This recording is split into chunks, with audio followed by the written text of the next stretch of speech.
खूब स्तुति गाई, खूब प्रार्थना गाई। और भैया ऐसी कथा भागवत जी में आई है। उन बालकों ने पूछा, पिताजी इस गिरगिट ने पुरुष का रूप ले लिया और इसने स्तुति आपकी गाई, ये कोई आपका परिचित है, आप जानते हैं इसको कौन था? बोले हाँ, ये नृग नाम का एक राजा है जो अपने ही किए हुए दान का उपभोग कर गलती से उपभोग करता है। कौन है आप? उन बालकों ने कहा, हे पुरुष आप कौन है?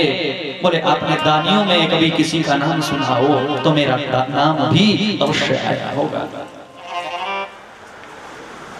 दानियों में अगर कोई किसी का नाम आपने सुना होगा तो किसी ने मेरा नाम भी गाया होगा। लेकिन भैया दान में एक गलती हुई है, एक गलती दान। कुछ ब्राह्मणों को घर में बुलाया और ब्राह्मणों को बुलाकर खूब गौदान किया है, बहुत सारी गौओं का दान किया। और संत और ब्राह्मण गाय लेकर जा रहे थे, लेकिन वे गलती से उन ब्राह्मणों में से एक ब्राह्मण की गाय राजा की गायों में आकर मिल गई। राजा को मालूम नहीं था। 2-4 दिन बाद कुछ और संत आए और जब और कुछ संत 10-5 आए, अब उन संतों ने भैया फिर गौदान किया है। राजा ने जो गाय गलती से उनकी गाय में मिल चुकी थी, उसी गाय को किसी और ब्राह्मण को दान कर दिया। लेकिन जब पहले वाले ब्राह्मण ने देखा कि मेरी गाय है, राजा के पास आए, बोले राजन ये तो मेरी गाय है, आपने इसे मुझे दान किया था और राजन आज आप किसी और को इसको दान कर रहे हो। राजा ने कहा, भैया मुझे मालूम नहीं है, गलती से शायद मेरी गौओं में ये गाय मिल गई है। बोले ब्राह्मण देवता आप कोई भी गाय और ले जाओ, जितनी चाहे मैं और आपको उतनी गाय दान दूंगा। लेकिन वो ब्राह्मण कहते हैं, बोले नहीं मुझे मेरी गाय चाहिए। दोनों ब्राह्मण आपस में कुछ झगड़ने लगे, ये मेरी गाय है। दूसरा कहता है, बोले अभी अभी तो राजा ने मुझे भेंट की है, अभी अभी मुझे दी है। एक ब्राह्मण को क्रोध आ गया, श्राप दिया, गिरगिट की तरह रंग बदलते हो, अरे पहले मुझे दान किया और आज कहते हो कि मैं और कोई गाय दान में ले जाऊं। बोले नहीं राजन मैं श्राप देता हूं, गिरगिट बनकर पड़ जाओ, गिरगिट बनकर पड़ जाओ। बहुत प्रार्थना करी, बहुत प्रार्थना करी, तब संत ने आशीर्वाद भी दिया है। और श्री गोविंद का जिस दिन स्पर्श हो जाएगा, श्री भगवान का स्पर्श जिस दिन भी आपको प्राप्त होगा, तुम अपने धाम को चले जाओगे, तुम भगवान धाम को चले जाओगे। श्री भगवान ने कृपा की और आगे चल ऐसी कथा आई। जिन ब्रजवासियों को छोड़कर श्री परमात्मा मथुरा गए, कुरुक्षेत्र में सूर्य ग्रहण का बहुत सुंदर अवसर प्राप्त हुआ है। द्वारिकाधीश भी अपने परिवार के साथ आए हैं। श्री द्वारिकाधीश प्रभु आज अपने पूरे परिवार के साथ कुरुक्षेत्र में आए हैं। जगह जगह पर तंबू लगा है, जगह जगह पर सबके कक्ष बने हैं, बहुत बड़ा मेला है। श्री भगवान अपने कक्ष में शयन कर रहे थे, जो तंबू श्री भगवान के लिए लगा है उसमें शयन कर रहे थे, नेत्र बंद किए। और हाँ भैया ध्यान से सुनना, जैसे ही आंख लगी श्री भगवान के कानों में एक शब्द सुनाई दे रहा है, कन्वा हरे कृष्ण हरे कृष्ण हरे कृष्ण, अरे लाला कहाँ चला गया? बार बार एक ध्वनि कान में जा रही है, अरे कनुआ कहाँ हो, अरे कनुआ कहाँ हो। श्री भगवान आज बेचैन हो गए, अपने पलंग से उठकर बैठ गए। उठकर श्री परमात्मा जब बैठे हैं, नेत्रों से अश्रु की धार प्रवाह हो रही है। बोले इतना प्रेम से यदि मुझे कोई कनुआ कह सकता है तो वो है मेरी यशोदा। यशोदा के जैसा कोई मुझे कनुआ कह नहीं सकता। अरे कहाँ ये ब्रज का लाला कनुआ और कहाँ ये द्वारिकाधीश। पूरी दुनिया इनको जानती है तो वो है द्वारिकाधीश के नाम से, लेकिन यशोदा के लिए आज भी वो है कनुआ है, आज भी वो लाला है, आज भी वो बच्चा है। द्वारिकाधीश के नेत्रों से अश्रु प्रवाह हो चले, पांव में खड़ा नहीं।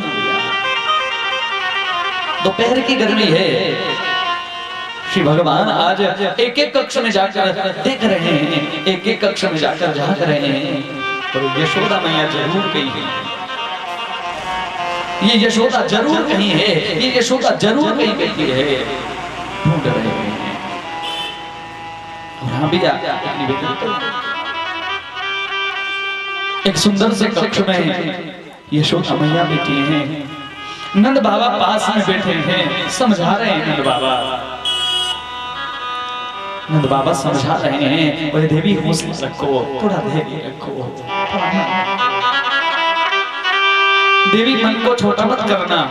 अरे हमारा था ही नहीं, बोले रोना किस लिए, वो तो देवकी और वसुदेव का पुत्र था, रोना। आप नेत्रों से अश्रु प्रवाह मत करो यशोदा। अरे वो 11 वर्ष तक हमारे पास रहा, हमारे लिए इतना ही बहुत है। हमारे पास वो इतने दिन तक रहा, वो बहुत है हमारे लिए। अब रोना मत यशोदा। माता की श्रवण इंद्री कमजोर हो गई है, आंखों से दिखना कम हो गया है। एक पलंग पर बैठी है, हरे कृष्ण, हरे लाला, हे कृष्ण। श्री भगवान ने आज जैसे ही कक्ष में जाकर देखा, मैया बैठी है, चरणों में गिरकर प्रणाम किया, अपने नेत्रों से श्री मैया के आज चरणों को धोया है। बोले माँ, माता मुझे क्षमा करना,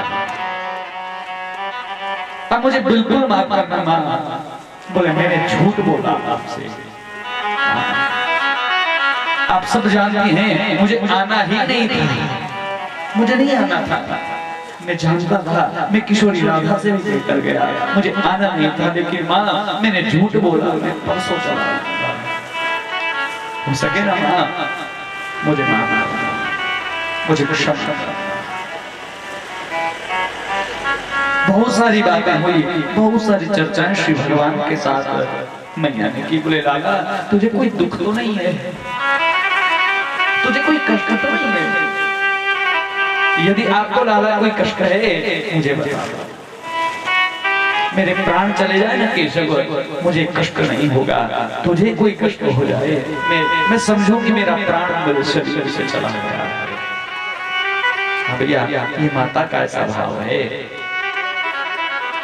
यशोदा मैया एक दाना भी, एक चम्मच भी श्री भगवान दूध कम पीते, एक चम्मच भी भोजन श्री कम करते, दुनिया के वेदों को बुलाकर यशोदा रानी कहती है, बोले मेरे लाला का पेट ठीक नहीं है, मेरे लाला की तबीयत ठीक नहीं है, मेरे बेटा का कुछ स्वास्थ्य ठीक नहीं है, देखकर बताओ मेरे बेटे ने एक चम्मच क्यों कम खाया। दुनिया भर के वेदों को श्री भगवान के सामने इकट्ठा कर देती। भगवान कहते बोले मैया तुम्हारी याद आती है, मुझे इन ब्रजवासियों की याद आती है, ये रोते बिलखते जिन सखाओं को मैं छोड़ गया। बोले क्या बिगाड़ा था उन्होंने मेरा, क्या बिगाड़ा था उन्होंने? मैं जानता था मुझे नहीं आना था, फिर भी मैं झूठ बोलकर चला गया। इन ब्रजवासियों के जैसा माँ, तुम्हारे जैसा प्रेम मुझसे जीवन में कोई कर नहीं सकता, आपके जैसा प्रेम नहीं कर पाएगा कोई। श्री मैया कहती है लाला मेरी एक मटकी की, एक माटी की मटकी जितनी औकात नहीं है मेरी, तेरी माँ कैसे हो सकती है? माँ मत बोल मुझे। लाला यदि मैंने प्रेम किया होता ना तुमसे, यदि मैंने जरा सा भी प्रेम तुमसे किया होता तो लाला मैं तेरा कान नहीं खींचती, मैं तुझे दंडित नहीं करती, मैं तुझे कभी भी मैं लेकिन लाला एक मटकी जितनी मेरी औकात नहीं है, तुम्हारी माँ कैसे हो सकती हूँ? मैं तुम्हारी माँ नहीं हो सकती। आगे चलकर भी ऐसी कथा आएगी। नंद बाबा से भेंट हुई, नंद बाबा ने भी हाल चाल पूछा। बोले द्वारिकाधीश बन गए हो बेटा, इस बूढ़े बाप की याद आती है? द्वारिकाधीश आप बन गए, द्वारिका के राजा बन गए हो, इस बूढ़े बाप को याद करते? सिर्फ श्री भगवान ने ये कहा बाबा हो सके तो माफ करना, एक शब्द नहीं बोल पाए श्री भगवान,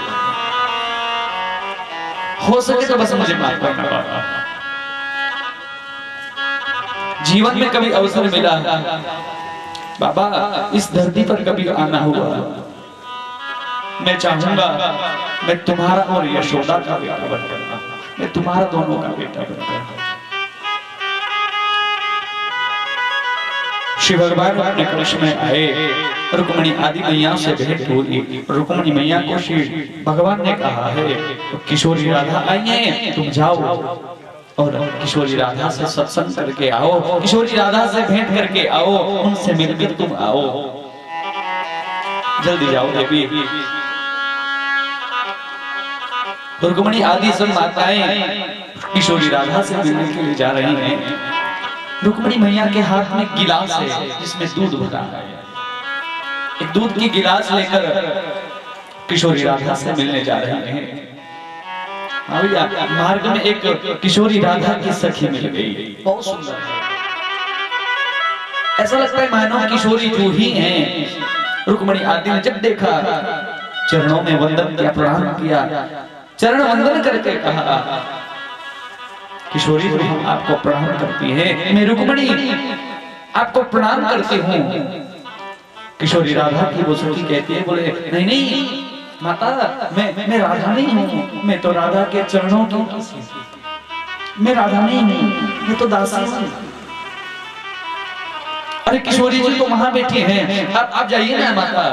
किशोरी जी बैठी हैं, थोड़ी सी आगे चल कर ये माताएं गई,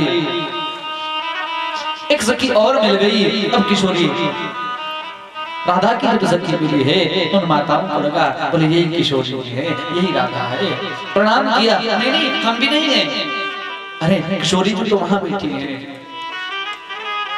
चले गई। किशोरी राधा से भेंट हुई, भैया प्राण सूख गए।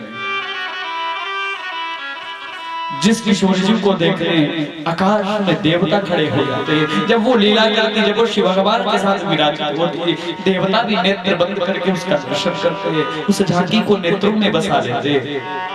आज वही किशोरी राधा का शरीर सूख चुका है, बिल्कुल दुबली पतली हो गई। इसलिए जब से भगवान गए, एक तो नींद नहीं आई, कभी हो जाता है। किशोरी राधा जो सबसे कह रही है, बोले क्या करूं इन बेरंग अखियों का, इससे नींद चल रही है। कृष्ण गए, उनके साथ नींद चली गई। प्रणाम किया, किशोरी जी से निवेदन किया, माफ करना, हमने आपसे द्वारिकाधीश को छीन लिया, आपके कन्हैया को हमने आपसे दूर कर दिया, माफ करना। किशोरी जी कहती हैं, बोले लाला कृष्ण प्रसन्न है। हाँ भैया एक निवेदन करूं, कोई भी जीवन में भक्ति करना, कोई सभी जो तुमको मार्ग ठीक लगे, ध्यान का मार्ग ठीक लगे, ध्यान करना। माला जपने का कोई जप करने की तुम सामर्थ्य रखते हो, जप का मार्ग आपको ठीक लगता है, जप करना। लेकिन भैया भगवान से प्रेम करना, भगवान से प्रेम करना यदि तुम भूल गए, वो शायद जप उतना फल तुमको नहीं मिल पाएगा जितना मिलना चाहिए था। इन ब्रज गोपियों की तरह प्यार करो, नरक में जाने को तैयार है, हमारा कृष्ण प्रसन्न रहे। कोई भी भजन हो, कोई भी यज्ञ हो, कोई भी कर्म हो, सिर्फ और सिर्फ भगवान की प्रशंसा की, श्री भगवान प्रशंसा। एक बार श्री भगवान ने लिए नाटक किया है, नारद से कहा, बोले नारद देखना चाहते हो ये ब्रजवासी मुझसे कैसा प्रेम करते हैं।